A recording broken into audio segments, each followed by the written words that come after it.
क्षण राधा ने गोलोक को प्रस्थान किया, उसी क्षण से श्री कृष्ण के जीवन की ढलती संध्या शुरू हो गई। परंतु राधा की विरह वेदना ही उनकी एकमात्र पीड़ा नहीं थी। एक और श्राप था जिसने उनके जीवन की सबसे कठोर घड़ी लिख दी, गांधारी का श्राप। महाभारत का युद्ध समाप्त हो चुका था। कुरुक्षेत्र की भूमि पर केवल राख और लहू शेष रह गया था। जब गांधारी 100 पुत्रों की मृत्यु के पश्चात अपने पुत्रों की जली हुई देहों के पास पहुंची तो उसका क्रोध और दुख अवर्णनीय था। उसे ध्यान था कि श्री कृष्ण इस युद्ध को रोक सकते थे। वह जानती थी कि श्री कृष्ण केवल एक मुस्कान में इस महाविनाश को टाल सकते थे, परंतु उन्होंने ऐसा नहीं किया। उन्होंने धर्म की स्थापना के लिए अधर्म का अंत होने दिया, चाहे वह मूल्य किसी भी माँ की ममता हो। तभी पीड़ा से भरी गांधारी ने श्री कृष्ण को देखा, उनके पास आई और रोते हुए कहा, हे वासुदेव, आप सब कुछ जानने वाले थे, फिर भी आपने मेरे 100 पुत्रों को मरने दिया। आप युद्ध रोक सकते थे पर आपने केवल तमाशा देखा। मेरी ममता की आग आज आपको भी छुएगी। मैं आपको श्राप देती हूँ, ठीक वैसे ही जैसे मेरा वंश समाप्त हुआ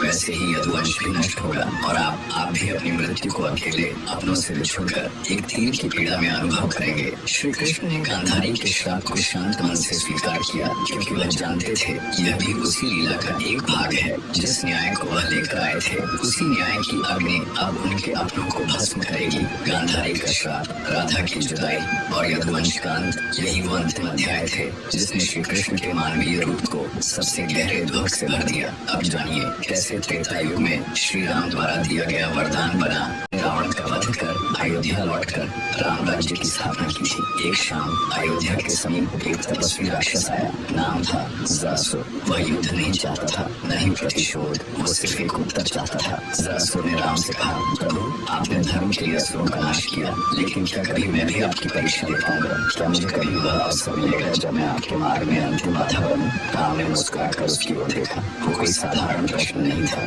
और राम कोई साधारण उत्तर नहीं देने वाले थे।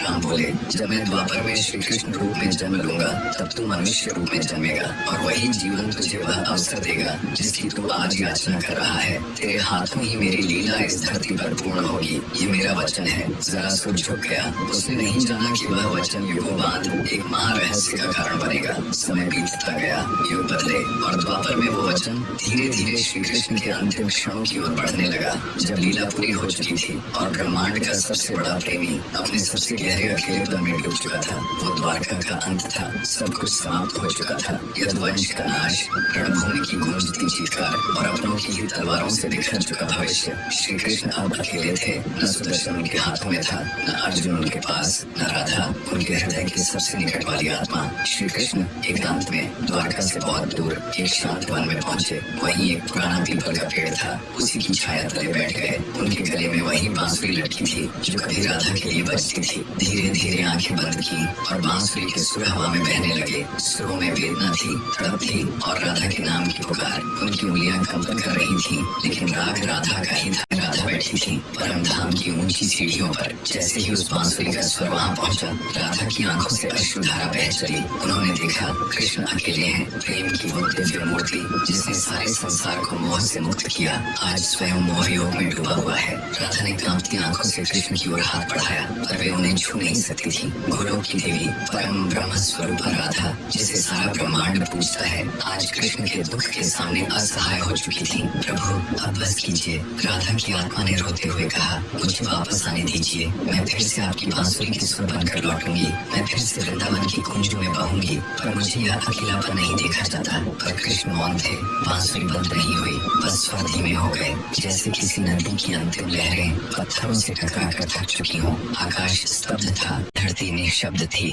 और समय उस क्षण के आगे बढ़ना भूल गया जब ईश्वर भी थक गया। धीरे धीरे सांझ उतर रही थी। पीपल का वह पेड़ जो वर्षों से बस एक साक्षी था, आज श्री कृष्ण की अंतिम सांसों का गवाह बनने जा रहा था। उसकी जड़ों के पास एक थकी हुई देह बैठी थी। वो देह जिसने पूरे युग को चलाया, जिसके इशारे पर धर्म टिका रहा, आज वही देह कांप रही थी, अकेली, शांत और टूटी हुई। कृष्ण की आंखें बंद थीं, लेकिन मन में बवंडर चल रहा था। एक जीवन जिसमें कभी विश्राम नहीं मिला। मैं जन्मा तो माँ की गोद भी पूरी नहीं मिली। देवकी की कोख से जन्म लिया, पर पहली बार जब आँख खोली, मेरे चारों ओर जेल की दीवारें थीं। माँ यशोदा ने पाला, पर जन्म देने वाली माँ को देखने तक न मिला। माँ के स्पर्श की तलाश, बालपन की मासूम हंसी, कभी जी नहीं सका। जिस उम्र में बच्चे कंदमूल खाते हैं, मैं राक्षसों से लड़ा और फिर आया प्रेम। राधा, मेरा सबसे सुंदर, सबसे निर्मल अनुभव। पर क्या मिला? न नाम के साथ जुड़ सकी, न साथ के साथ जीवन भर चल सकी। मैंने प्रेम किया पर निभा न सका, हर जन्म में उससे बिछड़ना लिखा था।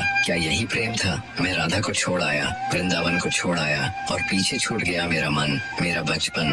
बचपन से ही कंधों पर समाज, युद्ध, न्याय, धर्म का भार था। कभी द्रौपदी के चीर की रक्षा, कभी अर्जुन की मोह में डूबती बुद्धि को जागृत करना। महाभारत लड़ा लेकिन क्या पाया? हर अपनों को खो दिया। कर्ण जो भाई था मारा गया। भीष्म जिनसे नीति सीखी शरशैया पर छोड़ना पड़ा। द्रोण जिनसे ज्ञान पाया रण में गिरा दिया। पितामहों को, भाइयों को, पुत्रों को, सबको मिटा दिया। मैंने धर्म बचाया पर अपना ही कुल नहीं बचा पाया। यदुवंश, अपनों के हाथों अपनों का वध, मैंने सब खो दिया। आज न बलराम है, न सुदामा, न अर्जुन, न राधा, न वो वृंदावन। मेरे पास है तो सिर्फ एक बांसुरी, जिसे अब सुनाने को कोई कान नहीं। अब जब बजाता हूँ तो हर स्वर में राधा की याद तड़प बनकर लौटती है। आज मैं थक गया हूँ दुनिया को समझाते समझाते। प्रेम किया, छोड़ना पड़ा। माता मिली, दूर हो गई। भाई मिले, युद्ध में खो दिए। राज मिला पर सुख कभी न आया।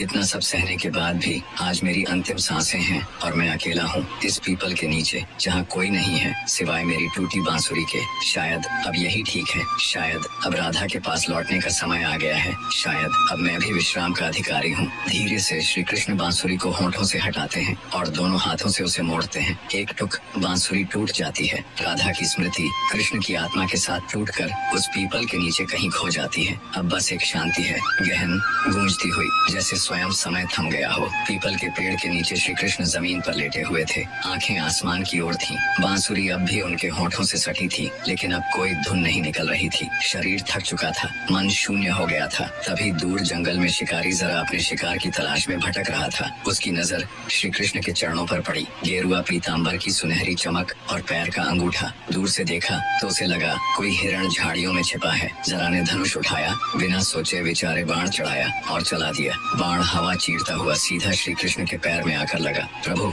मुझसे बहुत बड़ा अपराध हो गया, मैं अपराधी हूँ। श्री कृष्ण ने थके स्वर में कहा, उठो जरा, तुमने अपना कर्म किया है। ये वही समय था जब मुझे अपना शरीर त्यागना था। ये तुम्हारा नहीं, मेरे कर्मों का फल था। तुम बस निमित्त बने। जरा फूट फूट कर रोने लगा। श्री कृष्ण ने आंखें बंद की। मैंने जन्म लिया, अपने कुल को नष्ट होते देखा, धर्म के लिए अपनों को खोया। हर जीवन में प्रेम पाया पर उसे पूर्ण नहीं कर पाया।